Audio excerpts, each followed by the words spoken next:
Hey everybody, welcome back to my channel. Can you be broke and still retire?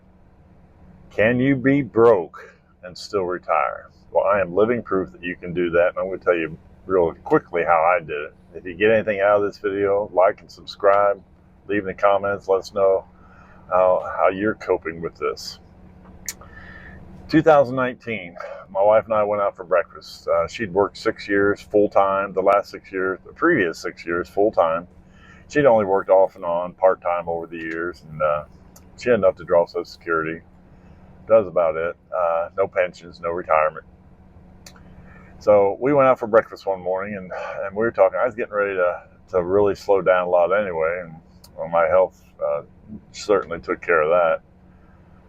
But anyway, we went out for breakfast one morning. We were talking about her retiring, and any financial planner would have looked at our assets, would have looked at our financial situation, and told us we were crazy to do that.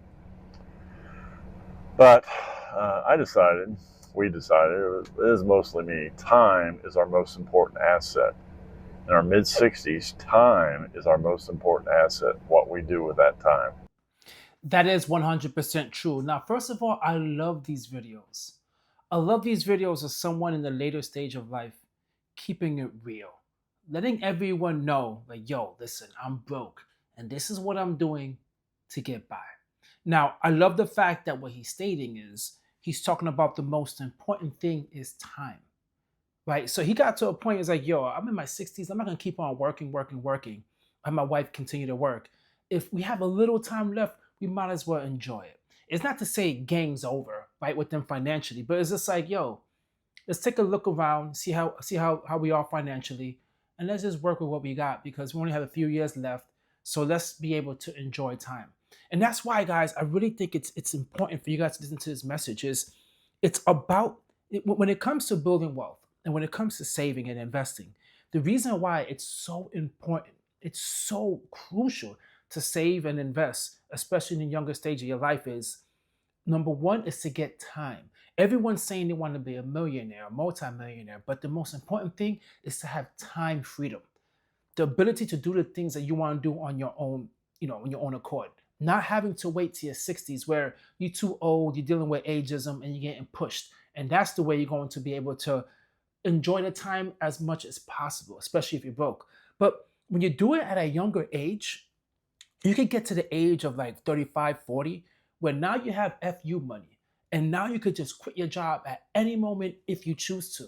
And you're getting your time freedom at an earlier age in your 40s, right? And you get to enjoy things in your 40s. So if you keep on neglecting saving, once you get to your later stage, you're gonna be too broke and you're gonna be forced, right? Like that's just the way it is in this economy, and that's just the way it is by corporations. They're going to force you out the door. And that's when it sucks because you have no choice. So I love these videos, man, when they're extremely vulnerable because it's a lesson that we all really need to pay attention to. You need to handle your business early in life rather than waiting later in life where you have no choice. We had grandkids. She's an artist. She's writing a book. She had a lot of things she could do. So I said, just retire. I'll take care of it. I'll carry the ball from here on. So we did. She retired, and then 2 months later, the whole world shut down for 2 months, and she probably would have been out of work anyway. So it all worked out. Now, the average savings, I looked up a lot of stats. I'm not a big stat guy, but the average savings for those who reach full retirement age is $45,000. Now, we didn't have near that. $45,000 is the average. That means there's a whole lot of people with a whole lot more money, and there's a whole lot of people, like most of us, have a whole lot less money. Now, that does not include all the assets we might have, such as equity in our house or other tangible assets. But the last time I looked, you can't, Kroger or some of these grocery stores, they don't accept home equity unless you jump through a lot of hoops in order to get at that home equity in order to pay your bills or buy groceries. I tell that to people all the time. It's wonderful to own a home, but just remember that's a lifestyle choice. That's not an investment. There is no other investment that's out there that has your money tied to an asset that you can't get it until you sell it. And if you sell the home and you get the equity, well, then you have to either buy another home or rent. whatever the case may be, but that money is still tied to your lifestyle. So you cannot truly treat a house like investing. That's why everyone now is running to get a house. To me, I'm like, listen, continue paying rent, continue building as much as you can financially. And when you get a house where at least the mortgage is under 25% of your monthly income, then by all means pull the trigger. At that point, go ahead. But just putting all your money into a house when you broke, you remain house poor. You're not saving, you're not investing, and you're holding on for dear life for that equity of the home, thinking that's what's going to be able to just like set you free in the future. You're sadly mistaken. It's not going to happen.